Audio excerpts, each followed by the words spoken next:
Morning all of you. तो चलिए next exercise start करते हैं। Sixth exercise simple and compounding interest BCom first year. तो यहाँ पे फर्स्ट क्वेश्चन देखते हैं। फर्स्ट क्वेश्चन जैसे मैंने पेस्ट कर रखा है यहाँ पे, ये थ्योरी का है। सेकंड क्वेश्चन आपका न्यूमेरिकल है, तो इसको सॉल्व करते हैं। Find the effective rate that is equivalent to a nominal rate of 6% compounded, a semi annually, b quarterly, c continuously. हमें यहाँ पे कैलकुलेट करना है फाइंड द इफेक्टिव रेट। तो इफेक्टिव रेट के केसेस में हमारा फॉर्मूला जो है कंपाउंड एंड सिंपल इंटरेस्ट में चेंज हो जाता है।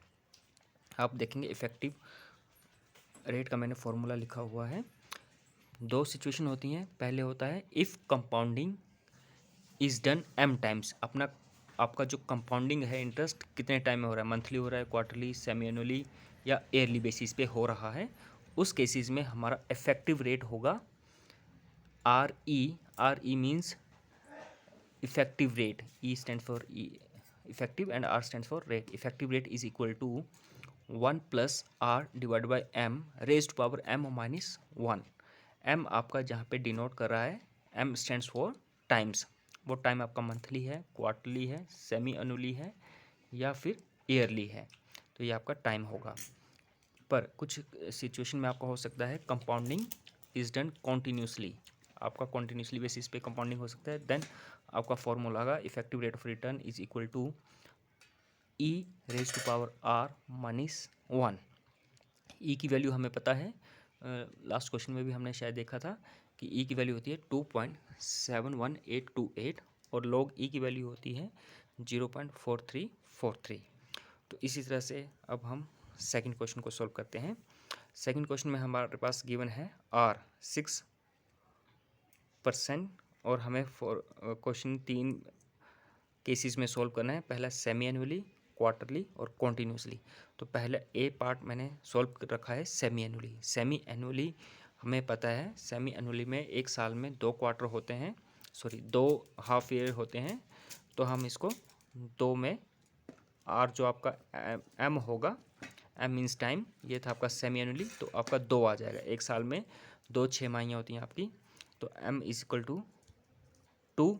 देन क्वार्टरली के केसेस में आपका एम आ जाएगा 4 और कॉन्टीन्यूसली के केसेस में हमारा फॉर्मूला यहाँ पे चेंज है E raise to power R minus 1। पहले हम फर्स्ट केस को सॉल्व करते हैं सेमी एनुअली। तो R E is equal to 1 + R हमारे पास गिवन है 6%। 6% मीन्स 6 डिवाइड बाई 100, तब इसकी वैल्यू हो जाएगी 0.06 डिवाइडेड बाई 2। 2 था आपका M था सेमी एनुअली, 2 आपके सेमी एनुअली थे, तो पावर M फिर से 2 माइनस 1।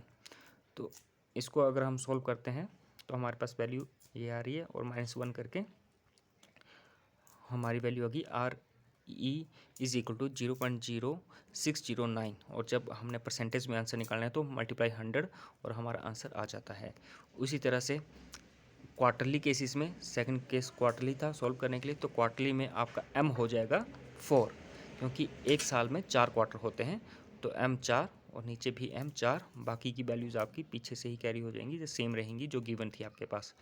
क्वेश्चन को सॉल्व करेंगे R is equal to this, और अगर परसेंटेज में आंसर निकालना है तो इसको हमने मल्टीप्लाई कर दिया 100 से, तो ये हमारा आंसर आ गया 6.13%।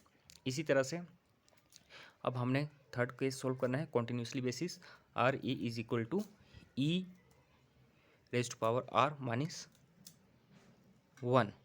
तो हमारे पास E हम लिख लेंगे E raise to power R। R था 6%, मीन्स 6 डिवाइडेड बाई 100 माइनस 1। अब हम दोनों तरफ लॉग कर देते हैं, तो हमारा जो पावर होती है हमें पता है पावर हमारी आगे कैरी हो जाती है। तो 6/10 जो था वो आगे आ गया और लॉग लग गया E के साथ। 6/10 अपने आप में इंडिपेंडेंट है, -1 भी same as it is carry हो जाएगा। देन 6/100 लॉग E की वैल्यू हमारे पास गिवन है, यहाँ पे हम उसको लिख लेते हैं। लॉग E की वैल्यू -1 मल्टीप्लाई करने के बाद हमारी वैल्यू आती है 0.0260 -1। इसका हम एंटी लॉग कर लेते हैं। तो एंटी लॉग जब हम इसको करेंगे तो हमारे पास वैल्यू आ जाएगी 62 माइनस 1, और अगर 100 से मल्टीप्लाई करते हैं तो आंसर आपका परसेंटेज में आ जाएगा। तो इस तरह से हमने फर्स्ट क्वेश्चन सेकंड क्वेश्चन के तीनों पार्ट सॉल्व कर लिए हैं। Thank you.